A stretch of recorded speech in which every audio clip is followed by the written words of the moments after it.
जरनाब की जलालत का काम सोशल मीडिया पे ठंडा पड़ता जा रहा है, कुछ मजा नहीं आ रहा। जरनाब के 3 लाइव प्रोजेक्ट्स थे, उसमें से 2 तो मीडिया विजन ने रोक दिया। एक जो एनजीओ के साथ कोलैबोरेशन था वो उन्होंने सस्पेंड कर दिया। अदालत में वो केस के ऊपर केस हारती जा रही है, उसका कैरेक्टर, उसका प्रोफेशन, सब कुछ तबाह हो गया है। तुम्हें और चाहिए क्या? उसकी क्रेडिबिलिटी, उसका कैरेक्टर सब बर्बाद हो जाए, यही हमारी सबसे बड़ी अचीवमेंट है।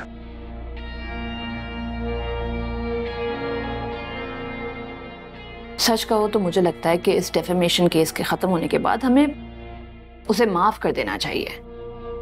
I mean, भी तो मुझे उसके ऊपर तरस आ रहा है। आई डोंट थिंक उसने कभी एक्सपेक्ट किया होगा कि वो इतनी बुरी तरह से बर्बाद हो जाएगी। मैं चाहता हूं कि वो एक दफा गिड़गिड़ा कर माफी मांगे। That's just cold. I know. आगे आगे देखो होता है क्या।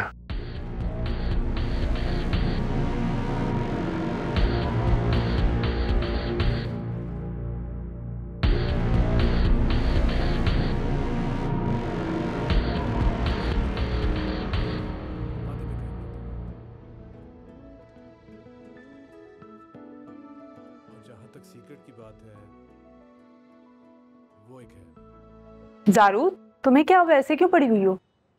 जी दादो, कैसी हैं? कुछ नहीं, बस ऐसे ही। हम बाहर घूम रहे हैं। अहमद काफी दिनों से नजर नहीं आ रहा, सब ठीक है? निकाल दिया उस बेचारे को घर से। तुम्हें कितनी बार कहा है कि मेरे मामलात में मत बोला करो। मैंने जो बस देखा है मैं वही बोल रही हूँ, मैं कुछ गलत नहीं कह रही हूँ। बात सही या गलत की नहीं है, हर चीज में टांग अड़ाना जरूरी नहीं होता। और आपके पास अथॉरिटी है कि आप दूसरों की बातों में जहाँ चाहे जब दिल चाहे अपनी टांग अड़ा सकें। तुम कैसे बात कर रही हो उससे? हाँ, क्या हो गया तुम्हें? मैं नोट कर रही हूँ, ये कुछ दिनों से ऐसे ही बात कर रही है। अच्छा, माफी चाहती हूँ मैं आपसे, क्योंकि आपकी शान में गुस्ताखी करने की तो किसी को इजाजत ही नहीं है ना। जा रही हूँ।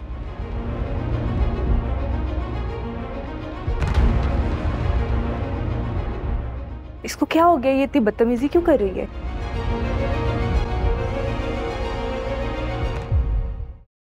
हर गुजरता दिन जरनाब के चेहरे से एक नकाब उलट देता है।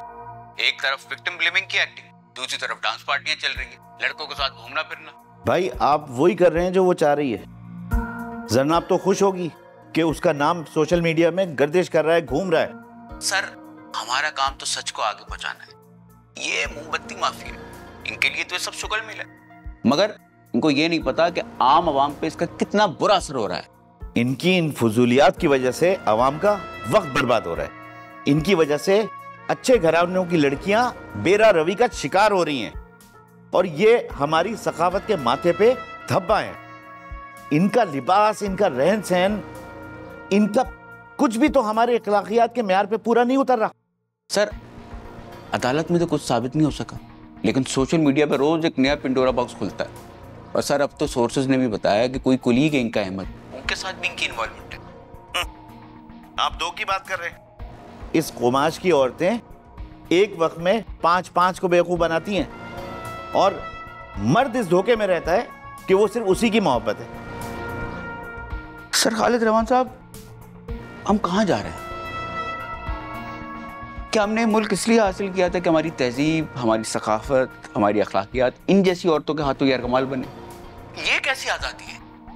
मैं तो ये कहूंगा कि कानून साज इदारों को सख्त से सख्त एक्शन लेना चाहिए। इन लोगों के खिलाफ जो नारा लगाते हैं, मेरा जिस्म मेरी मर्जी, मी टू, इन सब के खिलाफ। क्योंकि आज ये लोग हजारों में, कल लाखों में होंगे तो क्या करोगे?